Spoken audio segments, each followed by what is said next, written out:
So guys, কেমন আছো তোমরা? আশা করছি তোমরা ভালোই আছো। আমিও আজকে তোমাদের সাথে আমার কিছু কাজের মাধ্যম দিয়ে তোমাদের সাথে শেয়ার করছি। দেখো সারাদিন আমি কি কাজ করি, আর এটাই ভাবছো এটা হচ্ছে কাদের বাড়ি। তো এটা আমার আগে ছিল, এটা হচ্ছে আমার বাপের বাড়ি। এখন এটা আর আমার বাড়ি নয়, এটা আমার বাপের বাড়ি। আমি এসছি মায়ের কাছে কদিন থাকার জন্য। তো ঘরটা একটু নোংরা লাগছে বলে আমি সেটা পরিষ্কার করছি।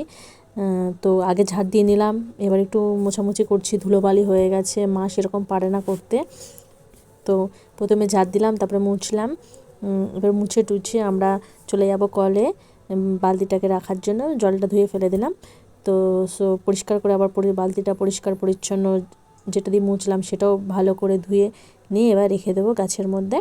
তো বালতিটা জল ধুয়ে ফেলে দিলাম। তো বন্ধুরা দেখো, বিকালের এইটুকুই কাজ। এবার আমাদের ঘুরতে যাওয়ার পালা। মা আর আমি বিকালবেলা হলে একটু মাঠে ঘুরতে যাই।